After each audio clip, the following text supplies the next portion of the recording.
O sonho do meu marido sempre foi ser pai, mas eu nunca imaginei que o maior sonho da vida dele iria se tornar o pior pesadelo da minha vida. Bom, quando começamos a namorar, ele sempre deixou muito claro pra mim que o maior sonho da vida dele era ter um filho. E ele falava isso pra mim com os olhos brilhando. E ele era muito apaixonado pelo sobrinho dele, muito apegado. Então eu vi o cuidado, o carinho e a paciência que ele tinha. E muitas vezes, ainda na época do nosso namoro, quando a gente saía, a gente sempre levava o sobrinho dele pro shopping pra poder passear, pra poder brincar. Já viajamos nós três juntos.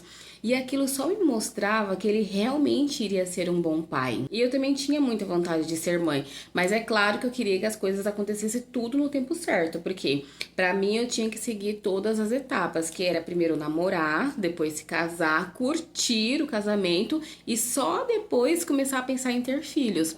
E ele aceitava isso, mesmo ele sendo muito mais ansioso do que eu. E aí, depois de 2 anos de relacionamento, já casados, resolvemos tentar engravidar.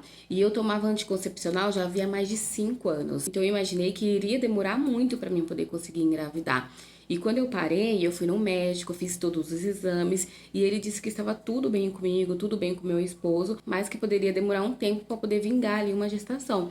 Só que não levou, não demorou. Tipo, eu parei o anticoncepcional e com 2 meses eu já estava grávida.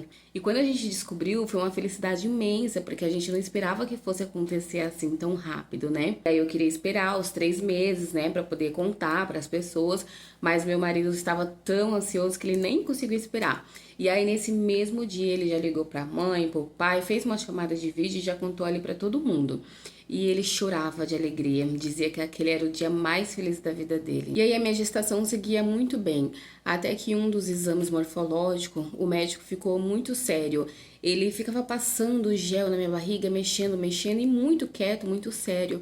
E aí eu já comecei a ficar muito preocupada, perguntei pro doutor o que estava acontecendo. Foi onde que ele me disse que havia alguns marcadores que indicavam que o nosso filho poderia nascer com alguma alteração genética. O médico me falou isso de uma forma muito cautelosa e disse que ainda não podia me confirmar nada com certeza. Mas quando saímos daquele consultório, eu estava já meio aérea, eu estava muito preocupada, mas o meu marido, ele ficou desesperado. E ali, pela primeira vez, eu vi o sonho dele balançar, porque ele me disse que ele não estava preparado psicologicamente se caso nosso filho nascesse com algum problema, com alguma malformação, mesmo sem a gente ter nenhuma confirmação do médico. E aí os meses se passaram, nosso filho nasceu e junto com o nascimento veio o diagnóstico, o nosso filho nasceu com síndrome de Down.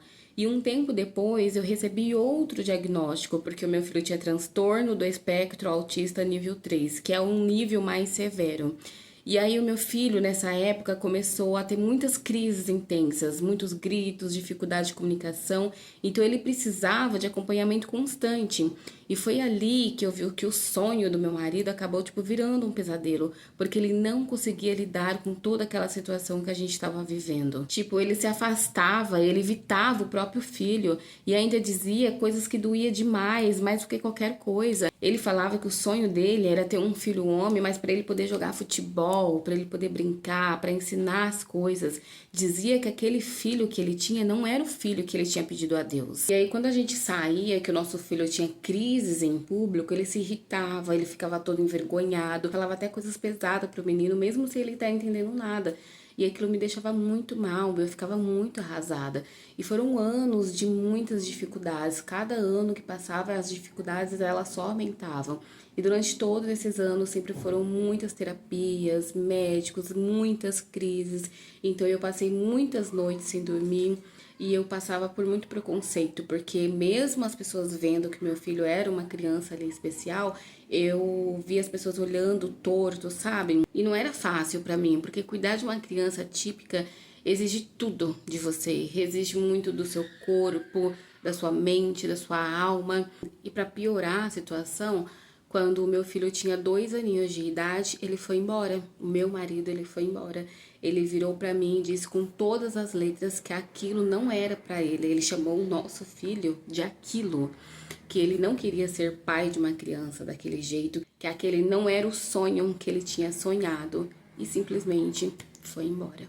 E aí eu fiquei meia desorientada, fiquei ali com meu filho, com a dor, com o abandono, com medo do futuro, me fechei completamente para relacionamentos, passei a viver só para o meu filho. E aí eu comecei a trabalhar de casa, fazendo bolos de pote para poder conseguir cuidar dele, porque não tinha condições de eu conseguir trabalhar fora, né? E aí eu coloquei o genitor na justiça, né? Porque para poder conseguir ali uma pensão alimentícia para o meu filho, porque isso daí foi o mínimo que ele fez, porque ele não visitava, ele não ligava, ele não participava de nada da criança. E foram anos de muita solidão, de muita exaustão, de muita renúncia, porque eu simplesmente deixei de ser mulher para poder ser só mãe. Aí até que um dia que eu já estava assim muito cansada, uma amiga me chamou para poder sair, para poder respirar um pouco. Eu não queria, né? Mas ela insistiu tanto e aí a minha mãe também acabou ficando com meu filho, falou que eu poderia ir sem medo. E eu saí. E foi nesse dia que eu conheci um homem. E aí nós conversamos, trocamos o telefone. E ele se mostrou muito interessado em mim, foi muito carinhoso. Mas eu tinha medo, eu tinha muito medo. Porque eu não queria passar pelo risco dele não aceitar o meu filho, não aceitar a minha realidade. Só que aí ele insistiu por meses e aí a gente continuava saindo de vez em quando. Algumas vezes eu tinha que acabar desmarcando com ele porque o meu filho tinha crises e ele nunca reclamou disso, nunca. Pelo contrário, ele dizia que ele estaria comigo, que enfrentaria tudo ao meu lado. E aí depois de meses, um dia eu resolvi confiar e foi assim surreal. Para vocês terem uma noção, ele nunca tinha sido pai, mas ele acolheu meu filho como se fosse dele. Ele se esforçou, se empenhou de uma forma que ele aprendeu tudo sobre autismo, começou a me acompanhar em todas as terapias, aprendeu a lidar com as crises do meu filho e me ajudava no momento que eu tava assim muito exausta, sabe? Então, ele me acolheu como mulher e acolheu meu filho com muito amor e com muito respeito e muita paciência. Então, hoje olhando para trás, eu vejo que o sonho do meu ex-marido era só querer ser pai, mas ele não queria ter a responsabilidade. E só agora que eu descobri que o amor de verdade não é sobre idealizar, é sobre permanecer. E a melhor coisa que eu fiz na minha vida foi me permitir viver esse novo amor. E hoje eu sei o que é cuidado de verdade. Eu sou profundamente grata por eu não ter desistido de mim e nem do meu filho.